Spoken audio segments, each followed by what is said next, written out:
Hello, hello, everyone, and welcome to another edition of Titan Talk. I hope everyone is having a great Wednesday. I'm Isaiah. Kilgoon is with me as usual, and Pon is joining us for the show today because we're going to be talking about Open Beta 12 item and God balance. Yeah. So we've got a lot of stuff to talk about. Lots of balance stuff in this update, Pon. So before we hop right into it, I've got a doc here on the desktop, but we're going to start with items, and we've got them kind of bucketed into a few different categories, right? Yeah, so probably the first one to really bucket together is the strength item adjustments that we want to make. So official Relic TTV in chat will be very excited. Yeah. So the general premise is assassins across basically most of the game are weak. They're underperforming. There's a few characters who are the exception. So like a Wheelish is an example of an exception character. At high rank, they tend to do a bit better. And that largely is probably due to the jungle role. Like especially high rank players are able to leverage their jungle pressure a lot more effectively. That's a hard skill to leverage, so it makes sense there. So assassins kind of across the whole game are underperforming. We think crit's actually in a really, really good spot, but no hunter is really diving into any other viable builds around like high strength, high ability damage. And characters that you might even expect to, like Uller or Neath. Uller, in fact, is like really, really underperforming because he doesn't leverage the crit item build nearly as well. So those are generally the kind of ideas behind why we want to do a strength pass. And then for the top level, because I did mention assassins do really well in the top level, right? We do have some adjustments for jungle pacing and how fast they're able to gain levels. That should bring down their early pressure a little bit, which should hopefully keep them generally performing where they are in the top level. Yeah. But this should kind of bring up the floor for everyone else. Awesome. And also potentially open up some hunter builds. So that's the first bucket. So we can probably do that first. Yes, so I will bring up the handy dandy desktop and let's go through it. So we've got strength changes here under items, and as you can see, lots of strength items. Just seeing just some love in the strength department, just boosting them up. Yeah, so you'll generally see 5 strength increases. Some items like Avatar's Parasha, which is very strength heavy, gets 10. Yep. Some cases we just brought the cost down because it's like we can kind of go over the exception cases probably, because otherwise it's just going to be, I'm going to say this got 5 strength. Right, cool. Yeah. Avenging Blade, we want to keep it more as that kind of more towards the bruisery side. So rather than just give it more power, which is already 60, we wanted to give it health instead. Yeah. Bloodforge is part of a next pass, which is shields. And so we did a small cost adjustment here versus actually giving it outright strength because shields are going to be the next thing that we discuss. Let's see, what else is an exception? Heartseeker, we wanted to make sure that the payoff for going a high strength build felt good. Similar to what we did with tanks, right? Like tanks had their end game items. Heartseeker was really supposed to be that. It didn't have as good of a payoff as it could, so it's getting a better payoff to be that late game pickup. Otherwise, 5 powers across the board. We'll keep going until we get one to talk about a bit more. But I think and Transcendence. Yep. So the Transcendence build path with high mana, Book of Thoth is doing really well. It works pretty well. It gives enough power. People build it pretty commonly. Transcendence is just underperforming compared to where Book of Thoth is. Part of that's itemization, but part of that is also just generally a 3 to 4% ratio would actually map to the true strength of strength and int more closely. So this just brings Transcendence up in line. So hopefully the kind of ability hunters, especially who really want to be flexing more of that strength side, they can build Transcendence and feel good about that going forward. Yeah. So a pretty big pass on strength-focused items. So hopefully this will help out the assassins and the junglers. Yeah. So in general, if you're playing a high strength-focused build, you have 30 more strength in general over the 6 items, and your end game item build either with Transcendence being what you built to get a whole bunch of power, or Heartseeker being your closer. Right. That'll just be a bit more effective. Cool. All right, our next bucket are shield-based items. So, Pon, we've got a few here in a bucket. I'm just going to scroll them up and bring everything here on the page, and we can talk through it. Yeah, so shields. I think there's some people in this room who have strong shield opinions, maybe. I hate shields more than anything else in the game. They drive me crazy. Shield in just an unreasonable way. Yeah. Like I see even a shield in today's playtest, and I just can hear see him red. I'm just like, this fucker would have been dead, and he is not, and it gets me every time. So shields are interesting because we did make a change from SMITE 1 that probably has exacerbated the problem, which is that they can stack. Previously, Shield and SMITE 1 had very inconsistent stacking rules because of just the way that we did shield logic. Smite 2, we wanted to address that, but now shields can stack in ways that they did before. So when you get a whole bunch of them triggering at the same time, that can actually feel a lot more impressive than it would have been in Smite 1. So we're just generally bringing down shields overall. Most of these items do really, really well. Selflessness and Heroism has a higher win rate than example than War Flag.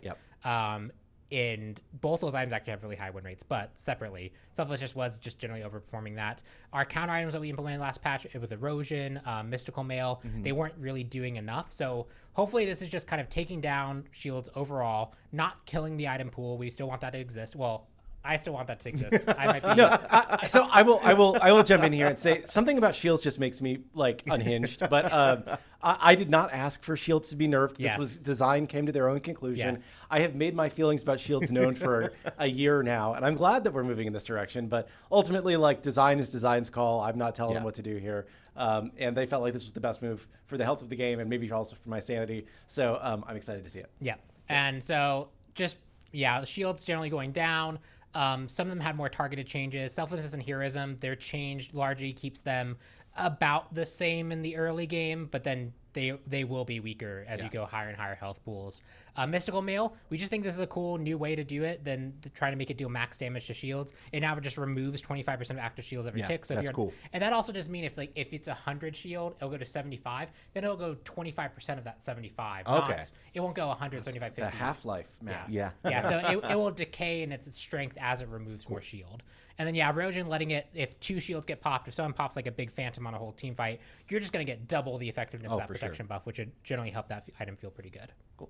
All right. Well, and then not on here is Bloodbound Book. We nerfed that previously. Yes, in the hotfix. We debated shipping all this with that change. We figured it'd actually be better just to do the Bloodbound Book on its own because that targeted a separate thing. But Bloodbound Book was also nerfed here. And then Bloodforge, which was underperforming, basically just didn't get the strength pass. Yeah. Cool. All right. I think those were our 2 big buckets. We've just got some other general stuff. Cersei's Hexstone has been kind of a big topic in the community as of late. Going to be seeing a nerf here. Going to be decreasing the health and increasing the cooldown, and also a fix where there was a description issue listing that it was providing movement speed when it was not. Yeah, so Cersei's Hexstone, really popular engage tool. Especially with how Blink has changed, we want to make sure that this remained a strong engage tool for that option. So that's why this nerf here might not look too intense, but taking 50 health off the pool and making the cooldown higher is going to limit its effectiveness. We can go further if we need to, but we want to make sure that we're not just outright killing this item from the pool because we think it serves a really critical purpose. And then Dreamer's Idol getting a boost of intelligence, kind of just to make it on par with Avatar's Parashu, correct? Yeah, it keeps it in line with Avatar's Parashu. Those items are definitely like very luxury. If you can get to them, they can be really, really good, but generally you can't get to them. And even when you do get to them, they weren't that good. So they have some room to come up anyway. Yeah. All right, another item that has been a hot topic in the community, Eye of the Storm.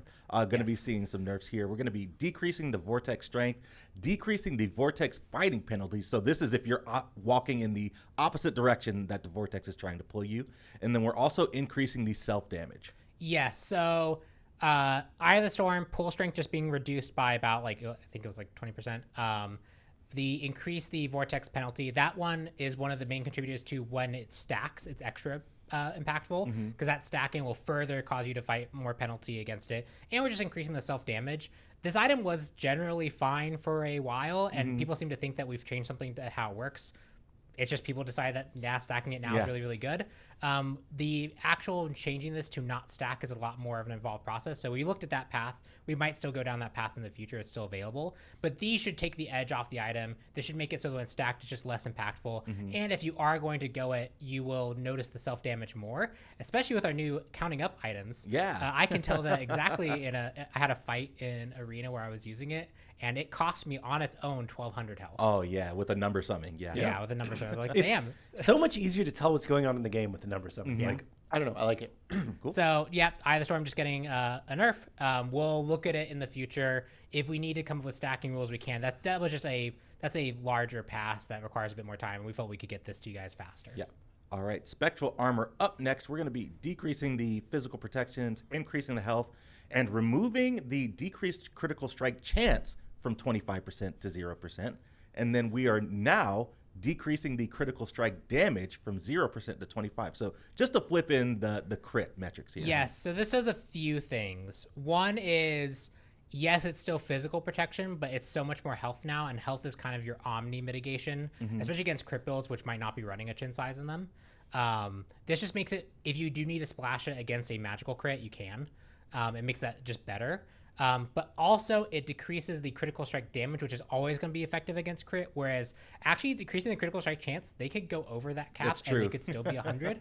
And just mathematically, the way that this 25% works is it's after everything is involved. So it actually is more impactful of a nerf than the increase to Deathbringers is, because Deathbringers actually handled a different way. So Spectral should just be better at mitigating critical strike damage. You should be able to flex it a bit more easily if you're against a magical character. Versus creating a whole separate new item for this. And this is kind of, again, crit, as I talked about in the strength pass, crit's actually probably about fine where it needs to be. The fact that hunters are going this build path overwhelmingly, but that doesn't necessarily mean that needs to be nerfed. It probably just means we need to bring the other options up, because we think crit's actually in a decent spot right now. This counter item could be better though, because even when you built it to counter what is a very crit dominant meta, it just didn't feel that impactful as it was. And then last up for items, just a bug fix for Stone of Binding that I wanted to call out. We fixed a description issue where Stone of Binding was listed as reducing 10 protections per stack instead of 5. Yes. So that should be fixed up. That is it for items. Let's talk about God Balance up next. Achilles up first, going to be seeing a buff, increasing the strength bonus from Radiant Glory, the protection bonus, and the crowd control reduction. Yep. So Achilles was just on our underperforming list of warriors that have just been struggling. Outside of just mages being in the solo lane, there's just a few warriors who were just underperforming. So Achilles is getting a buff there. Notably, this isn't a super strong buff for his aspect, because he doesn't get the protections or crowd control in the aspect version, and the aspect version is generally doing better. We also did change some of the percentage scalings here, because they get better as the game progresses anyway. So being artificially weak at rank 1 doesn't really do too much anyway. It just ends up making the math a bit more confusing, where it could just be, you could have it at rank 1, get the benefit of it. It has other scaling things on it. Maybe the crowd control reduction scale instead. So this should just help Achilles generally, as that, like, especially in that kind of laning phase, that 1 point will be a bit more effective in what it's doing.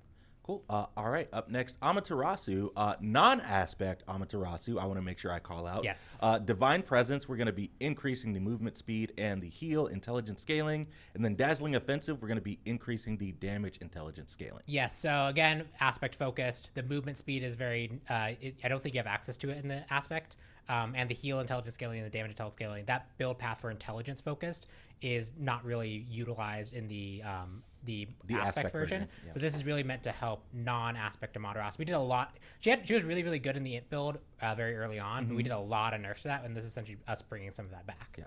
All right, up next, Geb, our rock friend. Going to be seeing some buffs here. Rollout, increasing the slow duration. Stone Shield, decreasing the cooldown. And then Cataclysm, increasing the damage. Yep, just another support character we saw underperforming just kind of across the board in most modes. We're just bringing it up. Slow duration, longer, lower cooldown, higher damage. This should just help him out in general. And that Stone Shield especially will help save people. Yeah. I thought we disliked shields. What are we doing here? We did actually hold on, what happened? We did pull a different shield buff in this patch, specifically for this. This was the one that we let through. I was about to say. Yeah. All right. That is Kilgoon about to crash out in here. Now I'm just going to have to play Geb. It's fine. That shield is one of his most defining characteristics. You know, I think like in SMITE 1, I'm not upset by Nike shield. I expect Nike to shield. I feel like there's just a lot of shields out of nowhere right now that are really big. So like Geb shield that's more predictable, I don't mind. It's more just we were getting a lot of like heroism, selflessness shields, and the Phantom Shell was just very strong shield right now. So I'm kind of joking, but at the same time. There's a little bit of truth behind it. Rama up next on our God buff list. Rolling Assault, going to be increasing the damage. And then Astral Barrage, the ultimate, increasing the damage there as well. Yep, similar story. We really did go look at the just who has been consistently underperforming for a few patches, who really isn't being utilized at high level ranked really well. Rama is on that list. Helping him out with his damage and Astral Barrage. We've seen that over time he's actually, even his aspect version has fallen off as well. So this is just kind of a generically useful buff for him. Yeah. All right, Sobek, this is a fun one. I already see chat freaking out. Don't worry, chat. It's cool. Aspect of Prey, Sickening Strike, new. This ability now deals bonus damage to jungle monsters. Yeah, we just really want to lean in on this being the jungle aspect for him. Yeah. It's underperforming. It's kind of a weird role positioning that you might want to be doing. The charging and pushing someone is much more of a jungler, like you get from behind them and gank them tool than it is otherwise. So we're just really leaning in to try and make this the jungle one. Yeah. The cooldown reduction wasn't enough. This damage should hopefully help so this clear speed is comparable. Yeah. I'm going to go try this in depth. There you go. Uller up next. Thrown Axe, increasing the strength scaling. Glory Bound, increasing the strength scaling. And then Wield Axes, the stance switch, increasing the strength, increasing the lifesteal, and then benefits are halved in the opposite stances. Yes, so Uller is probably the worst performing character. He has been for a while. We know that it doesn't take much for him to be very, very dominant. He's also just a hard character, so we expect his win rate to be lower. But he's just been really, really struggling. The changes to strength will help him. And so we wanted to make sure that our buffs here were not going too far. And one part about Uller is the axe stance is really good for the utility of the leap and the movement speed. And you also want to combo that into the stun to get the rest of your combo off. But on its own, it's not that potent. So we felt we had some room to bring this side of the tree up while we also buffed his item pool. And we'll see where he falls to see if he needs anything else. Or maybe we've overdone it. Yeah, we'll see. We'll see. Were the benefits halved in the opposite stances before, or is that new? I want to say that was still there. Okay. It's just the way we listed it. I wasn't sure if that was a new feature or an existing thing we were being clear. It's one of those things where people don't read the tooltips. So we just make sure to call it out, right? I pride myself as having read most tooltips at this point, but I think you wrote most of the tooltips at this point. Yamoja is up next. Bouncing Bubble, increasing the damage, the small bubble damage, and increasing the slow duration. Yep. Yamoja, just even another character who's just not doing well. Even in the hands of people who are really, really skilled, we're seeing a high rank. She's also not doing well. And when we ask the question of, well, what part of our kit doesn't feel that good? Obviously, the stun's really good. Being able to pull people is really good. Being able to escape is really good. Healing and shielding your team is really, really good. The ult's obviously fantastic. Yeah. But Bouncing Bubble felt like actually the weak link there. And it's one of the things that would probably actually generally help people be more successful with her if it was better. So that's why we focused the buff here. Cool. We didn't want to bring up her utility too much. This just really focuses on this ability specifically being more impactful, helping with wave clear some more, and getting higher slow duration. Nice.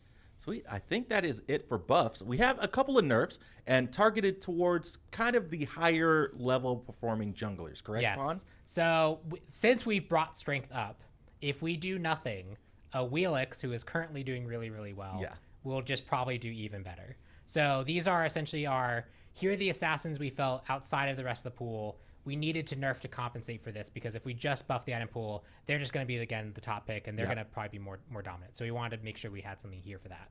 So Wheelix or Gravity Surge, taking the base damage down, and noticeably taking the strength down from her ult.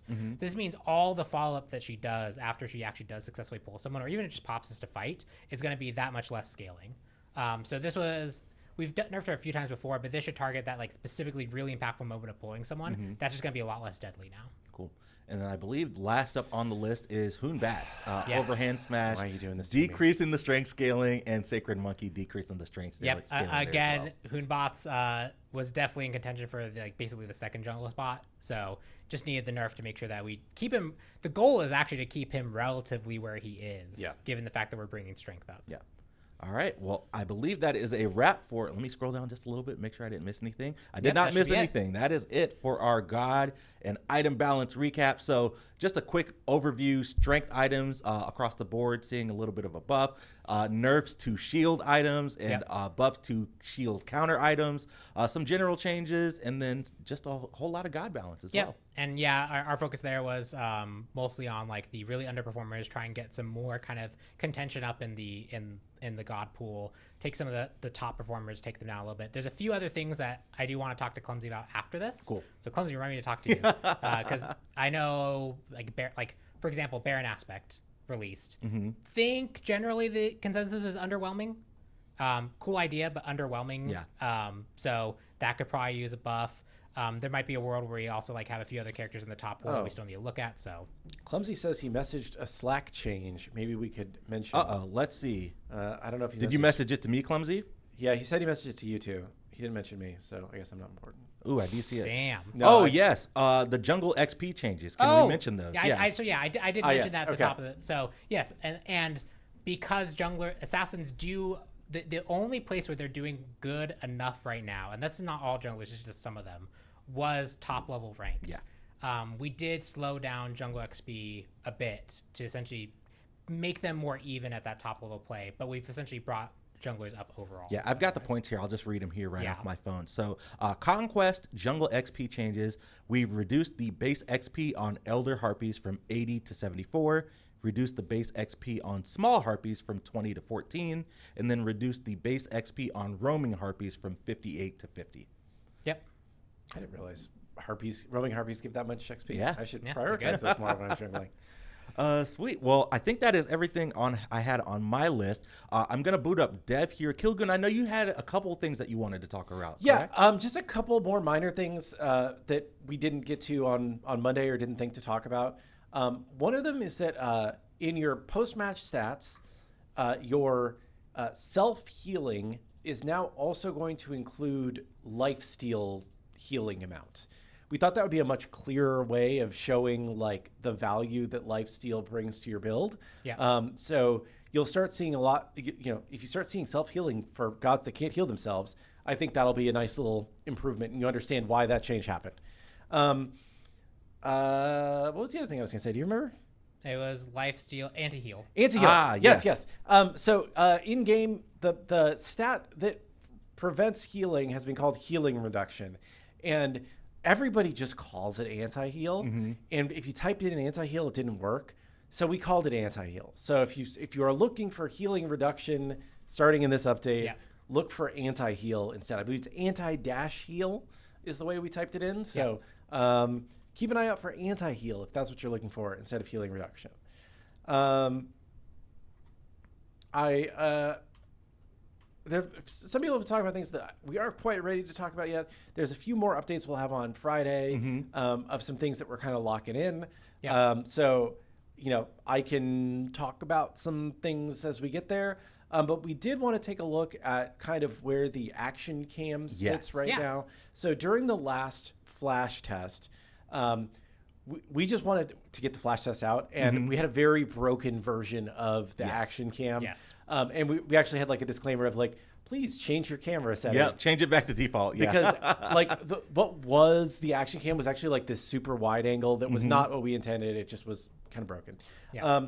So we just wanted to show off what this looks like right now. We're still tweaking it a little bit, so it might I know evolve Pon from has here. been running point on, making sure we get it polished up. But I will bring up the handy dandy desktop and show it up. I've got Neath loaded up. Is that a good candidate? Yeah, Neath's a good candidate because you can showcase also how it feels on a range character. All right, cool. Yeah, so so this is the action cam that we've been talking about, and it's the big things that you'll notice are that obviously the camera's offset a little bit. The FOV is changed fairly drastically, which you can talk more about. Yeah. So FOV, just I can get into the complicatedness of this. Just these two numbers are the thing. Smite 1 is 112, basically, in old Unreal 3 terminology. Mapping that to Unreal 5 is its own whole thing. Just know that it's 112. The comparable number for this one is 90. So that's the difference. And 90 is a pretty standard within the range that most games will be like 80 to 90. Obviously, if you're doing like more like quick shooter style things, you can go way higher FOV. But like 112 to 90 is the difference here. Yeah. And so what that does is it makes things in front of you, even if they're further away, feel bigger and closer and easier to see. Yeah, you can see details on those camps that like are off to the right, like over there, even though you're decently far away. Where before, if you go to the previous one, you'll see how much detail you lose on them. Yeah, and if he types FOV 112 into, would it approximate what it would look like? Yeah, I would. So can you just for the sake of showing like kind of the difference, if you type FOV space 112, like that's how far away and how small they would look in the current view. Can you go back to, it's 90 right now? Yeah, so we're currently at FOV 90. So because of this makes it a lot easier to focus on the things that are in front of you and to fight the things that are in front of you and to see what's going on in the world around you. So this is for new players in particular. we find that the wider camera angle actually they don't know what to look at. They can't focus on the combat, right? And it feels just very different from a modern normal game. So it's hard for them to get used to. If you are a currently active Smite player, you're probably never going to use this. And that's 100% okay. This isn't for you. This is really for that first experience for new players or people that are more used to playing from this kind of camera perspective. And I'll say, I would recommend trying it when it comes out and just play a game or two and see how you think it feels, right? You're probably going to stick with the camera that you like, but after you get past the initial mental shock of I've played Smite like this for a decade and it looks different now, I would say this camera makes processing team fights much easier for me, and much easier for me to be I'm playing an arena match and this is what's going on right in front of me that I need to be aware of, and I can see that and react to it much better. So once again, probably not for most of our active players, but we're excited about this as a trial for new players, and we may find that some active players do enjoy it more as well. Oh, and someone asked, there is a hidden feature on this one right now. I don't know if we're actually going to ship with this, but it's a hidden feature for now. So you can't zoom in or out with this view. So I've mapped that instead to be change shoulder side.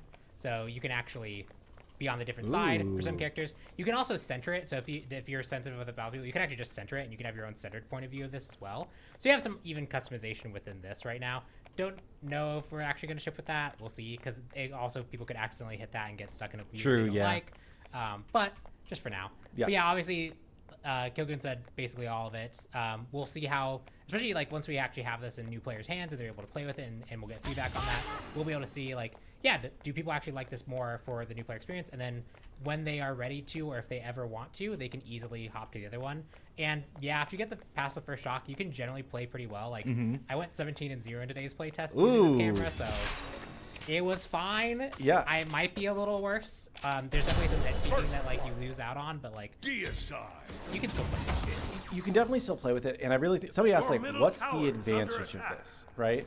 And I think if you actually play it and feel it, you'll see the advantage is that things in front of you are bigger and easier to see, and that makes processing the main thing that you're looking at easier especially for new players. The downside is you can't see around you quite as much, but most of the time new players are trying to look in front of them anyway. So it's not a nerf to people who they can't ever look to the sides anyway because they're tunnel visioned in front of them, right? This just improves what they can see when they're looking in front of them. So somebody says, maybe I can hit an auto. We had some of our everybody at the studio plays Smite, but there are vastly different skill levels, right? And some of our artists who are newer Smite players, I would say, who hadn't they didn't know we were doing this necessarily. They booted up into their daily dev test game, and they were like, oh my God, this is so much better. I can tell what's going on so much more in Arena. I can see the gods as they're coming to fight me. This is amazing, right? So again, it's there is an audience of players that is really going to appreciate this, and we think most new players probably will appreciate this. It's just if you're used to the existing camera, if you're used to the wide view, you're probably not going to like it. And that's okay. Not everything's for you. So, yeah, I think it should be a lot of fun. We're excited to see what it does. Somebody else said, I want 120 FOV. I want ultra wide. Yeah, because really the bug back. in PTS. You can just do 170. Just FOV 170. Yeah. They can have this. There's a reason why we don't let FOV go too high, because the higher you do make it, start to be able to see things literally behind you. And there is a certain amount of vision that we do want to respect. I think I broke it, and how much you actually get to see. Yeah, 90 would be back to normal. Middle tower is under attack. Yeah, 170 is perfection. Yeah. So we don't want you to go too high. So even if we were to implement something like an FOV slider, it would generally have probably the current maximum as the max, and we'd let you lower it to some value. So yeah, I just wanted to show this off because I think it's looking cool. Again, you're really used to playing Smite in a certain way. If you're watching this show, so it's going to look very different to you. For sure. But give it a try. I think it's a lot of fun, and hopefully it's much more welcoming to new players, because the only way that we grow this game over time is if new players stick around to see how amazing Smite really is, right? Yep. And in the same way that when you're playing World of Warcraft, you initially start with the camera really zoomed in behind your character, and then over time you're zoomed way out and you're playing more top down. New players may decide over time if they want to switch to more the classic camera. We aren't doing away with the classic camera. This is just to improve your new player experience, and some people may choose to stay this way because it does help you see the things in front of you better. Yeah. And I know a lot of people are asking for like other camera features. This is definitely a first pass of this system. Also, as we go forward, we might be able to provide more options for people to choose from to customize their experience some, but getting this first pass was the most important part. Getting the setup so that we can actually support 2 camera types opens us up for settings in the future, so we can obviously look at that later. But this was very much we wanted to get something for new players to try sooner rather than later. And I believe the intent is that if you are an existing player, you will not be switched to this camera. Correct. That is the intent. If you basically currently have if you are an existing player who's ever played, it should just default you to the normal, what we call classic view. It's only if you have never played before and you make a new account that you see this camera. And then if you want to change it, can you go to settings? Yes. So if you go to settings, at the bottom. Gameplay, all the way at the bottom, it is this action camera, and you can just toggle it off and save, and we're back. And now after we've been looking at the other camera for a while, right? This looks like man, there's so much fisheye going around the corners. It's like there are pros and cons to any different angle. This is the angle you're used to if you've been playing Smite for a long time. But I think it's definitely very different, right? Yeah. Sweet. That's part of the goal. That is our make it like a you wanted people to feel this change. Yeah, because completely. If it also does help new players, then we want to make it a different enough experience for them to be able to feel and for us to be able to notice. Yep. So yeah, that is the action cam, and like we said earlier, still working on polishing stuff up, but we think it'll be really good for new players. Cool. Sweet. I think that's what we got to show on that. Anything else that we wanted to show off in game today? Not in game. I know there's a few small things, like there's a wheel thread about the basic attacks. I did a pass on those, similar to the other gods that had basic attack feedback. But I don't know if that's worth showing. But there's a lot of other small things. Yeah. And we can go through, I guess, more of the small things on Friday. Yeah, we'll have our full OB12 patch notes overview with patch notes on the website on Friday. And go through all that stuff. Yep. Well, I think that's everything that we had on the list today. Y'all want to save the back half of the show and let's do some Q&A? Yeah. Sure. There was a question. Is there restricted camera pitch on the action camera? By default, restricted camera pitch is on, but you can turn it off. It's a separate setting. It's not locked to, you have to be on restricted camera pitch on action cam. Yeah, and the angle, like how high you can look and how low you can look when you're unrestricted, are the same. Mm-hmm.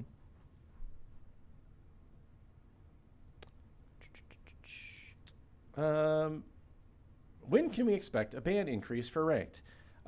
We may have more to share on that on Friday. Yes. But I don't want to start talking about it because I'm not sure that it will 100% be in. So we might talk more about that on Friday. Yeah. Yeah, there are 2 bugs I see people talking about: the 8-way dash while rooted and Ymir ult stuff. It is definitely on our list of things to do. Our list is just big. We are working through them as fast as we can. Depending on the bug, we might try to bump some up over others. But yeah, we have our list. We're working through them as fast as we can. Someone says, would you consider the fact that in South America, wages are not even close to the USA, therefore making it harder to buy everything? It'd be nice if prices were adjusted to the region. So I believe on every platform, you should be seeing region-specific pricing in your currency for the currency for diamonds or for a founder's pack or whatever. I do know there is an issue in the Kuwaiti dinar for a specific piece of content that it is 10 times as expensive as it should be right now. It's possible there are some other issues, but by and large, we have followed the platform recommendations for based on the currency exchange rate, and purchasing power and whatnot, what that should be priced in a specific country. However, I will say there are a couple countries where we break from their recommendations, specifically because we have a lot of abuse from those countries where people, a vast majority of our transactions are fraudulent or stolen credit cards, or people hacking their accounts to be in those regions and whatnot. So in regions where that's happened, we have increased the price slightly from like the pure, true conversion rate. But that's just to like prevent bad actors. And I'm sorry that it affects good actors if you're in one of those countries. But I don't think there are any South American countries in that list. I will just say there are a few countries where we unfortunately had to do that. Yeah. I see a question. Can we add an option to change language? Kilgoon, correct me if I'm wrong, but I believe the way we handle localization is that we take whatever your platform language is set to, correct? That's correct. So whatever your Steam language is set to, or your PlayStation language, or your Xbox, it should automatically update if we support that language. Cool.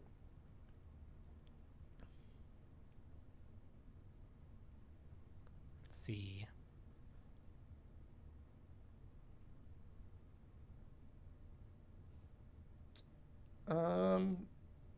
This is an interesting question. Do you struggle with making new gods because of community expectations that gods have bigger and cooler abilities?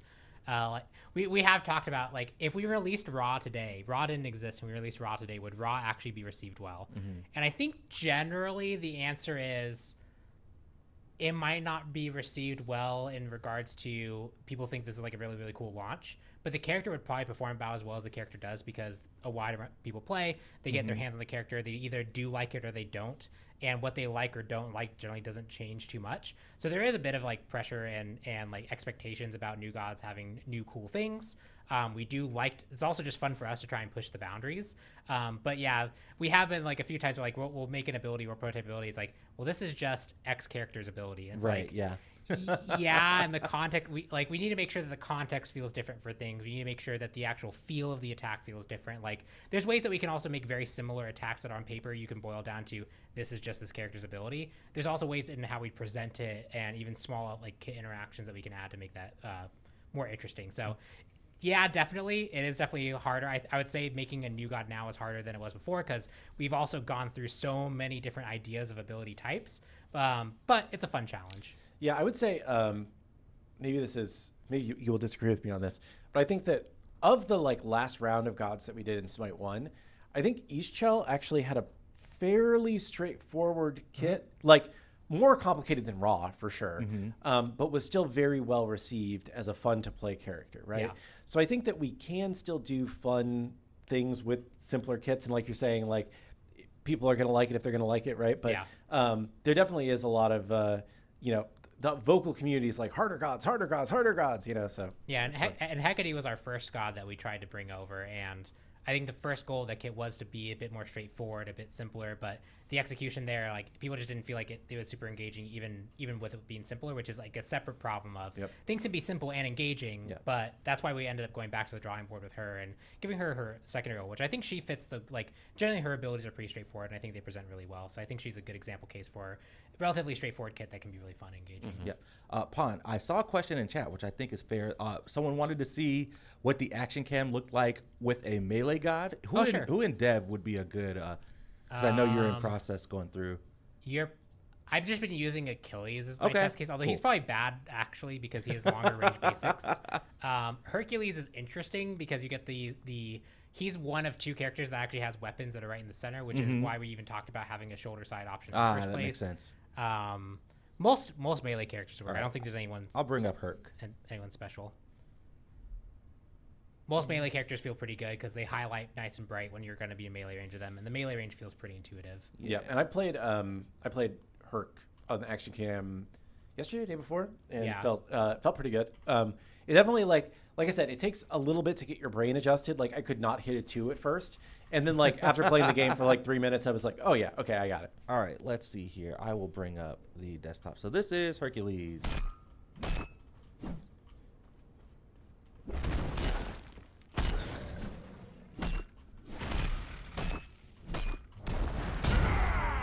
Yeah, so I think it feels big Herc. Yeah, I think it feels really good on melee characters. I think it makes melee characters somewhat easier to play personally, but again, it's a matter of personal taste, and it depends on how you feel about things. Yeah. Bring us back to cams here. I saw a question, but someone actually mentioned when they go to play PTS, their account levels don't match what they expect. I wonder if that actually is. We need to copy stuff over to support that. I don't know. You know what we should probably just do? Do you know what the easiest solution would be? Just everyone's change daily logins on dev to give you enough XP to get to level 5 or whatever, right? Like, but we should probably talk to Blake and Keith about that to make sure. That's a good note. I'm making a note right now. Cool. Someone mentioned reworking old characters. Consider doing this. I think what we're currently doing with SMITE 2 is probably our version of reworking versus potentially really problematic characters, right? Like we're looking to refine and give more interesting interactions to characters that already exist that people really like. Most characters over time, over just SMITE 1's lifetime, if we were going to rework them or change them in significant ways, they've already gotten those adjustments. And then outside of like true reworks, we found that we need to do very specific criteria for what that rework is. Loki, like I think we wrote a blog post about what our criteria for rework is supposed to be. And I think that's one still holds up to this day. To actually do a truly successful rework, I think you need to be very specific about what the problem set is and what you're trying to resolve. Loki, I think, is an example of a rework that's largely done really, really well. Yeah. Freya was an example of one where she didn't actually meet the criterias and the bandwidth that we needed for her to do the true rework, like, just wasn't there. So yes, we could go back, but I think the characters that I would say are truly, like, we'd actually really seriously consider a rework are like very few. And even then, like, I don't know if, like, you risk just upsetting a whole bunch of people. Like Nox, for example, is the one I think comes up a lot because Nox's gameplay can sometimes feel uninteractive. But if you're a Nox main, that is your favorite gameplay that exists in the entire game. And she was never super problematic, even when she was doing pretty well. So do you rework her and make a whole bunch of people upset? I would say she doesn't. If I had to review the criteria, I don't know if she'd really pass the criteria. But it really depends. It's hard to say. What if ult becomes global silence? No, no. No, I'm just kidding. But you're right. Like, characters have people that love them because of what they are, right? And there are always, sometimes there's the right opportunity to rework somebody more fully, but usually we find that you get as much negative as you get positive out of doing rework. Yeah. And I think you could do, like, someone's like combine old Nox and new Nox. I think there's parts of old Nox that you might be able to map on to current Nox, or ways that you could tweak current Nox to be a bit more, I'd say, friendly to the opposing player. That still doesn't remove it, but I wouldn't. Now we're not in rework territory. I would say that's more of like our standard kind of +1 refinement pass.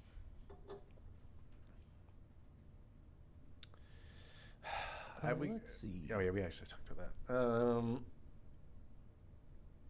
Will we ever be able to queue ranked with 5 people? I would say probably not. Ranked queues kind of break down when an entire team is friends and coordinating on chat versus a team that is not. And the odds that there are going to be 2 5-person teams in ranked at any given time especially of the same skill level, is going to be pretty slim. So in making sure that we're having good matches for players, we're probably not going to allow that. You can always try and set up customs. You can play casuals. There's other options, but probably not in ranked. Any updates on the Pantheon background on the God screen? I know the UI team is working on these kind of one by one. I know we did the Egyptian one as kind of our first in the past. I'm not sure which Pantheon is up next, but I know they're working on them still. Yeah, and I will say we've had a lot of, like, partially because of me, we've had a lot of, like, new UI priorities recently as we're working through a lot of, like, that's one of those really nice, like, feels things. But is the fact that we don't have Pantheon-specific backgrounds for all the Pantheons the thing that's keeping people from playing the game more? Probably not. So some of the things we are working on are more polish-focused, but I am probably distracting the UI team from working on more Pantheon-specific backgrounds right now. Is Scylla Aspect going to be changed before it's released? I heard people don't like how many abilities you need to use before you can ult. I know Clumsy did tweet out some changes before yesterday's flash test. Gosh, I forget what exactly they were. Let me just pull up Clumsy's I know Twitter. what we talked about, but I don't know if he did, because I basically gave feedback on it, and he was looking at making adjustments, but I don't know what he ended up going with. 1% max mana plus the ability cost. Okay. There we go. Cool. Yeah. So it does take into account a percentage of your max mana, so as your mana pool gets bigger, it does still take longer, but you do actually build it towards that.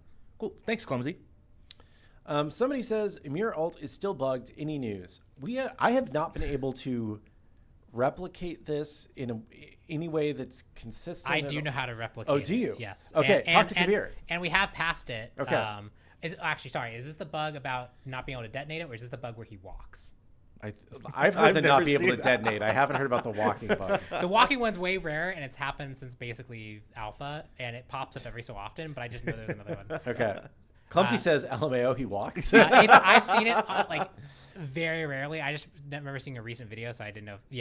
We can repro it. It's on our stack of things. All right. If you want to prevent it, if you want to try and avoid it, avoid like mashing cancel to detonate quickly. Try and be very intentional about when you cancel. Interesting. I can get it about 50% of the time if I mash, and generally if I don't mash, it goes away.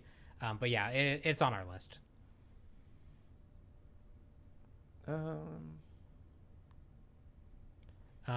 Is there any ultimates that I wanted to do but couldn't implement because they were too strong, too crazy?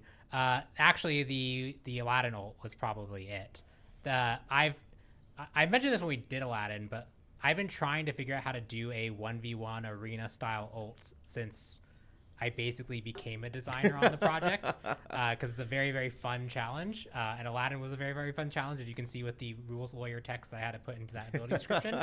And this is the version that so I got to do it very recently. That was like most other ult ideas. I think the only other one is Possession. I tried that on Baron. Baron's original kit had him jumping into people, and he could basically, my version of Possession was you could manipulate their movement a little bit, and then you had abilities that you could cast, like so a hand would come up and try and push you. So that was like his way of like forcing you to move. It's really hard to aim things from inside a person and make that feel fair. And it basically like both the person being possessed and the actual Baron player, when I did that, didn't like it. So Possession is also one of those ones that's really, really, really hard to do. I don't know if I'd ever circle back to it, but that was the other one that was like kind of challenging. Are there any plans to change Martikaris to another deity like Aokwang Kukulkan? I'll say I've seen some community concepts around this. Martikaris is not on the immediate calendar by any means, so we haven't had a lot of discussion about him. I think there's a potential that we could consider something like that. I know that he was one of the more controversial God releases in recent years, and there are some people who are upset because he's not a true God or whatever. So I mean, it's something we could consider, but I think that's a very future us problem. He's certainly not top of my list for hunters that we need to get over. Would we do a yearly recap of our Smite season like we did with year 10?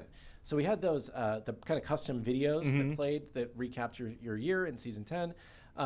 These were really cool. These were a tremendous amount of work to put together, and were also incredibly expensive to make happen.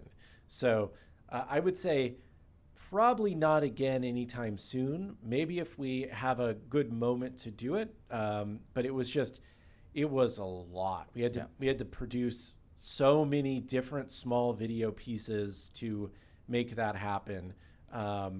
It was a lot. Yeah. I'm pretty sure that Spotify has a full team of 20 people just working on that year round, and we're not we've never been big enough to have a 20-person team working on a thing that goes out once a year. That so I think that if we can find a more efficient way to do it, it's more likely to come back. Yep.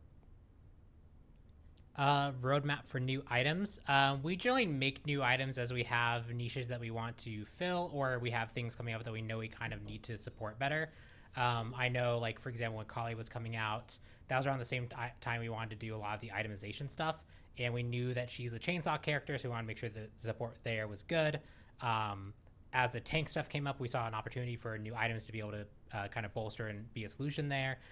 There is another case coming up that I know I want to try and make an item for, but we'll see if we have time for it with it upcoming. But yeah, we're just trying to find items where they make sense and where we can kind of bolster the pool versus just trying to shove a whole bunch in there for just because we can. Just because items are generally pretty time consuming, and if there's a reason for them to exist, that generally also means that people are more likely to try them when they come out, get more gameplay experience out of them, stuff like that. So I have one that I want to try and get in soon. But yeah, it's more about, if you want to see new items, it's more about like finding niches that don't currently exist, or ones that currently feel underwhelming that you think could be cooler. Cause that's also another thing that we can do. Like I know of the crit build, Musashi's swords are like not really part of it. That item probably has some room to be more interesting in what it does. So that might be an opportunity. So that's the kind of stuff we look at when we talk about items. Can you fix the free god rotation system? I was going to bring this one up. Free players are stuck with the same set of gods for more than 2 months.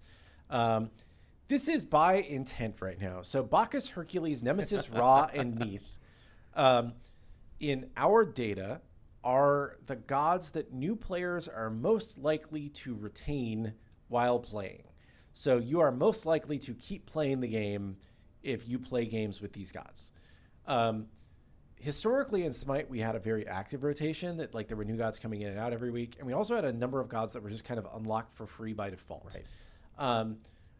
We decided that this was a worse approach to really focus people in on playing gods that we statistically know they are more likely to keep playing if they play these gods versus, like Oleron and Umoja were free gods in Smite 1. Like, new players don't retain if they play Umoja. Umoja's really fun. She's really hard, right?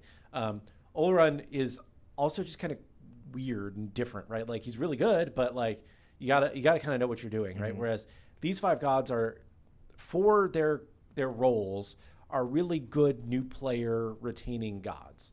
The other thing is that in Smite 2, every time you account level up, you can unlock a new god for free. So you aren't stuck with just those 5 gods for 2 months, right? Every time you level up, you've gotten a token that you can use to unlock any god you want to unlock. So in general, the god unlock process is a lot like more generous and easier to understand than in Smite 1. And you're able to branch out and explore other gods within a match of playing, or maybe 2 matches at most of starting the game. So you aren't locked into playing these gods. It's just, we want to make sure that your first match or 2 are on gods that aren't just going to run you away before you even have a chance to understand if you like the game or not. So, so that's why we have that. Yep. So I mentioned, why do some items lose their passives, tier 2s when they go to tier 3s?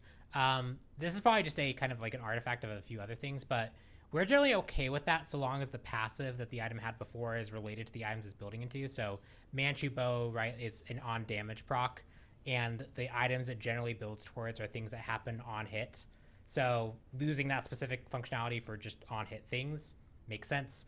I want to say that I can't remember the name of it right now, but there's like a support tier 2 that gives like mana when you get a kill. And that largely upgrades into things that just don't do anything related to that at all.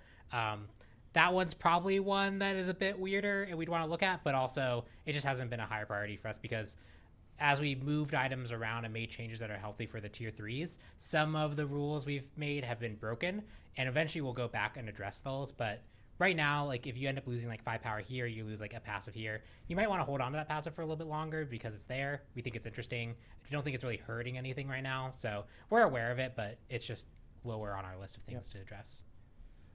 This person says, I know I could unlock a god with my tokens, but I like the free god rotation to test them before unlocking them for good. You can still test gods in jungle practice, obviously it's not in a true combat scenario, but we just, probably not going to happen. I don't want to add more gods to rotation right now. I just don't think it's super beneficial for the game, and it's not the direction we're going. Someone mentioned about action cam stuff in regards to like the offset view being an option for outside of that. I think as we go into the future, we can look at options and camera stuff. If that's a thing that we can look at in the future. I think most important is getting this first pass out, and there's probably some edge case. Like I found that like as I worked on this, there's some edge cases that we need to consider. Maybe there's a problem with allowing that I'm just not foreseeing right now. So that's why we're not really shipping with that out the gate. It's more like we want to get this just in so people can experience the action cam, and then we'll see what we want to provide support for later. With the introduction of a hit marker, any thoughts on a hit sound cue, like a click from Call of Duty? So I'm not sure if this is actually going to be live in the update, but we are working on like hit marker functionality as well, to where it's like when your basic attacks hit, like you get like a red X that pops up, right? It's just basically like a, hey, you hit the person, right? Same thing with abilities. And we think that that's like important feedback of like, I'm hitting. as part of that, yes, it will have an audio effect associated with it when it's done.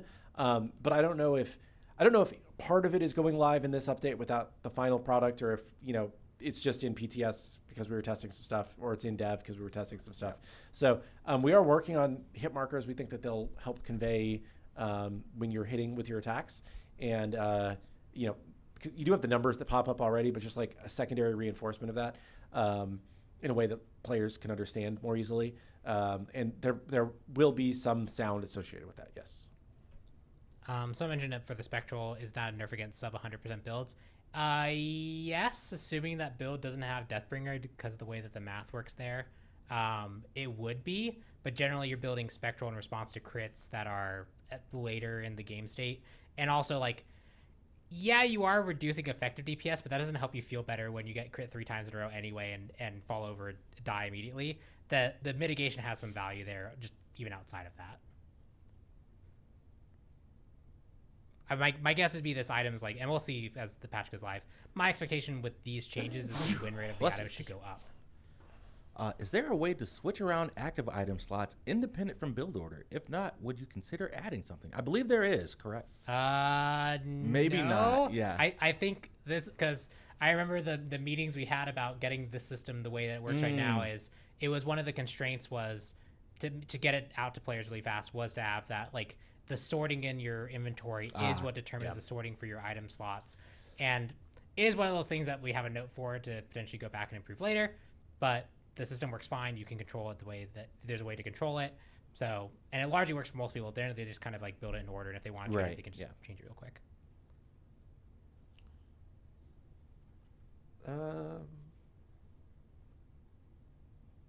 When is the God roadmap? There may have been a slight leakage of some upcoming gods on the PTS testing, but so we're going to talk about the next couple of gods probably next week. There may have been a leak, as I said, but we just kind of want to talk a little bit more about them in depth once we get past this update coming out. And we're not going to go super duper in depth until they're ready to showcase, but just giving a little bit more detail about the next couple of gods, next handful, next week. So if you have seen any, spoilers, fun things to get excited about. So they're mentioning a bug about Hexstone going backwards. I've not seen reports of that. I wonder if it's that's probably not it. I'm just wondering if it's when you're rooted. Maybe. Yeah. Because of the 8-way dash bug when you're rooted. I wouldn't expect that to be I wouldn't, but that's the only thing I could think of. Yeah. If there's a clip of it, that would be helpful, because I haven't seen that, and I would need to kind of see the context as to why, because really there's no reason it should 180 backwards. It's bugged with Eye of the Storm. Petruzzi 600 says. Eye of the Storm is causing you to dash backwards? Again, I don't know why that would be the case. Just based off my understanding of how a Hexstone works. Somebody else says Hexstone does go backwards when you are rooted. Neat. Oh. Well, okay. If that's the easy repro, then we can start to look at that. Nice. Vortex impulse overriding the dash direction. Because that makes sense for the 8-way dashes. Yeah. Because those literally do care about what input you're doing. For the other ones, it should just be your forward rotation. So the fact that they even remotely care about you being vortexed or you being rooted is weird. That's why I'm I'll believe Someone you. says Jingwei also dashes backwards. So Jingwei root caused the Interesting. So. Yeah, fun stuff. Well, we'll take a look at that. Yeah, that's neat. Yeah, cool. Good bug. So there's a question about Zeus shield aspect. Zeus is just probably on our list of characters we won't really do an aspect for a while, because if we do the shield aspect, that's a big arc of work. And I think is what people generally expect. But it is just a big arc of work because it's a whole feature that we haven't been supporting, plus skins and all the other things, and new VFX need to be made for it. So there's a reason it hasn't come out yet. Yeah. And I'm thinking of an answer for another question I saw, which is, one of the gods am I especially looking forward to bringing over, without spoiling the god schedule and just thinking about it. most of the gods that like are my favorites. Actually, no, there is one. There's one I know. And this is not a spoiler about them being on the god roster at all. This is purely just characters that I like. Is Arachne, because Arachne is also just very interesting for like what we decided to do with +1s. And she was the first character I played when I played Smite. She was like, of my first 100 games of Smite, 90 of them were Arachne with like an 82% win rate. Because at the time, me and Caps were playing the Mana Arachne duo lane, where I would put eggs at every single camp, and hitting the camp gave you the experience and the buff. So I'd walk into lane at level 3 with against just a whole bunch rainbow of people buffs, who had no idea what they were doing with rainbow buffs and just immediately execute them. That was a very fun first 100 games of Smite for me. Man. Well, we are at 2 p.m. That's not one of my gods. True. So quickly. I know, right? So it's time for one more question. Gotta pick a Lonnie time. I've got Orange Kiss today. I'm over caffeinated, so I got the Waterloo sparkling water, but lemon lime today. Ooh, there you go. I should try those. They're not bad. I mean, if you like La Croix or whatever, Polar, is it probably just Polar, but I want to say it fancy. They're all kind of the same. I do like the I don't even remember what they're called. There's one that has like a little bit of actual fruit juice in them. Spindrift. Spindrift. Yeah, those are really good. Yeah, my wife got a whole bunch of those. Those are actually pretty good. They're like more expensive though, and I'm a very cheap individual, so I won't buy those for myself. Let's see. Are we planning on selling UI skins or themes? I'd buy some. Not currently. Our UI team just has so much that they're working on trying to improve the game. Cosmetic stuff, maybe in the future, but nothing currently planned. Yeah, I think it's like those like UI themes were some of the most labor-intensive things we ever did on Smite 1, which is why we didn't do too many of them. The new UI is set up in a way that it should be easier to do UI skins for, but we just have so much like UI improvement stuff that we need to be doing first that'll be a future us problem.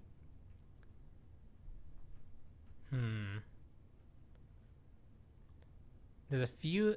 There's one that I've seen, but it feels like it's weird for a last question. Just gotta pick one. That's my you get analysis paralysis. Yeah, I always have a hard time picking my last question because I'm like, I have to pick a good one. Clumsy's asking questions because he's trolling, asking if we can have a Smite cart teleporter skin effects. That would actually be really fun. That would be very fun. It's not a troll, he says. He actually wants it. Maybe we have the 2 cool new flying teleport effects in this next update as part of the Independence Day bundle. So check that out in the supporter shop. Probably this one's an interesting one. Would you consider old god versions as an aspect for future gods? So, i.e., Freya, and then you have the toggle Freya with the Mandrake. Answer is probably those kits don't exist for a reason anymore, and probably not.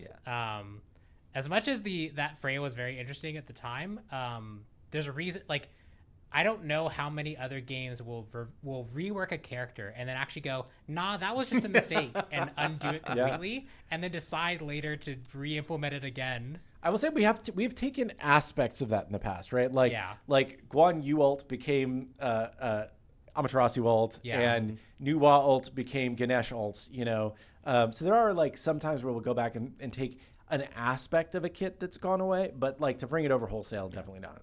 Yeah, and I can talk smack about the Freya one because that was me. You're your last up, Kilgoon. I don't, somebody started a question with Mr. Kilgoon, so I'll just take that one. Would you consider Hi-Rez to be an indie studio? Yes, we are an independent studio by nature. We are not owned by one of the major publishers. We like at Xbox, we're part of the independent the ID at Xbox program, right? Like we are an independent developer, and we are pretty indie, right? I think that the industry is very weird in that like a dude in his basement is an indie developer, and there are teams that have like 100+ people on them that are indie developers, right? Yeah, like I remember Dave the Diver was an example of like like the gameplay and what people expect the studio size to be versus what it actually was, and that sparked debate about like what indie meant. And by the way, great game. Yeah. Not saying anything bad about it. just that I remember that being an example where like I was surprised at the size of that team. Yeah, and like I think it's more of like how you are approaching development and where your funding comes from and all that versus anything else. But yeah, I would say we are an indie studio, just a small indie studio that does the best with what we got, and I think we making a really good game. So yeah, that's a decent final question, I guess. I don't know. Yeah, that was a good one. Sweet. Yeah. Kilgoon, Pon, thanks so much for joining us on the show. Chat, thanks so much for hanging out with us. We'll be back on Friday for the full kind of patch notes overview with patch notes on the website for Open Beta 12. We'll probably have a few more things to talk about on that show that we haven't talked about yet. Some fun things, I think, hopefully, if we can get them done. Sweet. But until then, we will see you all on the battleground. Hope everyone has a great rest of the day. Peace. Later.